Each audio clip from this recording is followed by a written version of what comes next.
श्री कृष्ण भगवान की जय। पुरुषोत्तम महात्म की जय। अधिक मास की जय। गोवर्धननाथ की जय।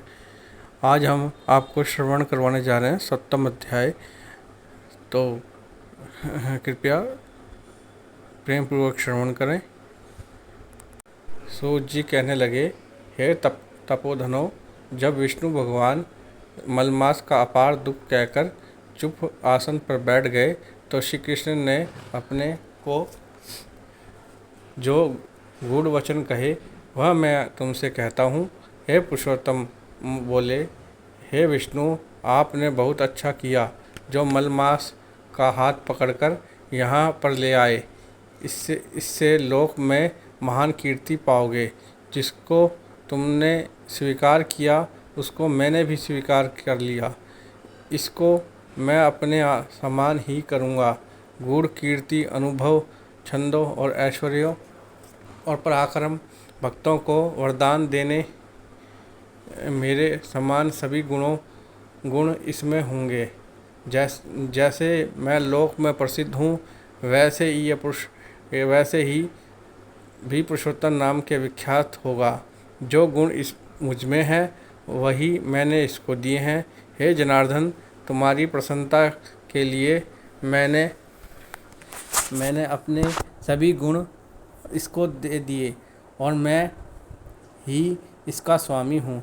यह पुरुषोत्तम नाम से जगत को प्रसिद्ध होगा। मेरे समान होकर सब मासों का स्वामी होगा। अब यह जगत को पूज्य, जगत के नमस्कार करने योग्य होकर स्वीकार होगा और पूजने वालों के दुख दरिद्र का नाश करेगा। सब मास इच्छा वाले हैं। मैंने इसको इच्छा रहित किया। मनुष्यों को मोक्ष देने वाला अपने बराबर मैंने इसको किया। जो कोई इच्छा रहित या इच्छा वाला इसको पूजेगा वह अपने किए कर्मों को भस्म करके निश्चय ही मुझको प्राप्त करेगा। गरुड़ ध्वज माँ भाग्यशाली युवती ब्रह्मचारिणी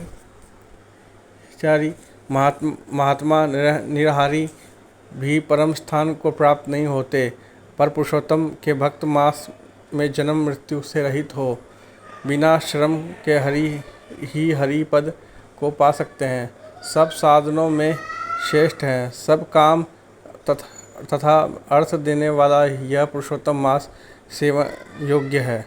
जैसे हल में बोए हुए बीज करोड़ों गुना बढ़ते हैं वैसे ही पुरुषोत्तम मास में किया हुआ पुण्य कोटि गुना बढ़ता है।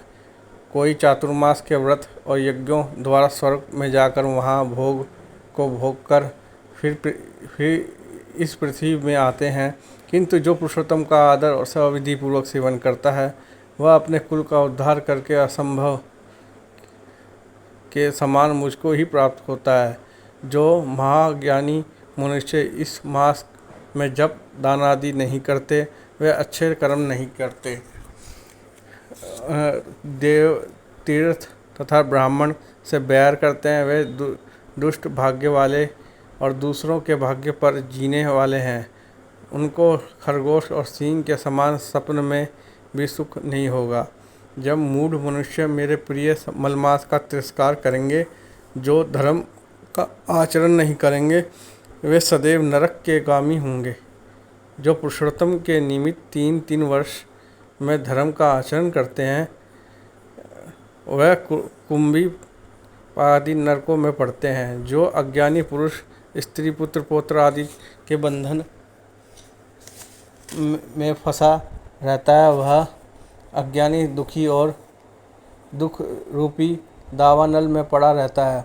जिसका अज्ञान से मेरा प्रिय अत्यंत पुण्यवान और पुरुषोत्तम मास के बीत गया उसको कैसे सुख प्राप्त हो सकता है। श्रेष्ठ भाग्यशाली जो स्त्री पुत्र सुख सौभाग्य के लिए पुरुषोत्तम मास में स्नान दान व पूजन करेगी, उनको मैं सौभाग्य संपत्ति सुख पुत्र दूंगा। और जो मेरे इस मास को ऐसे ही व्यतीत कर देगी उसको मेरे प्रतिकूल और स्वामी के सुख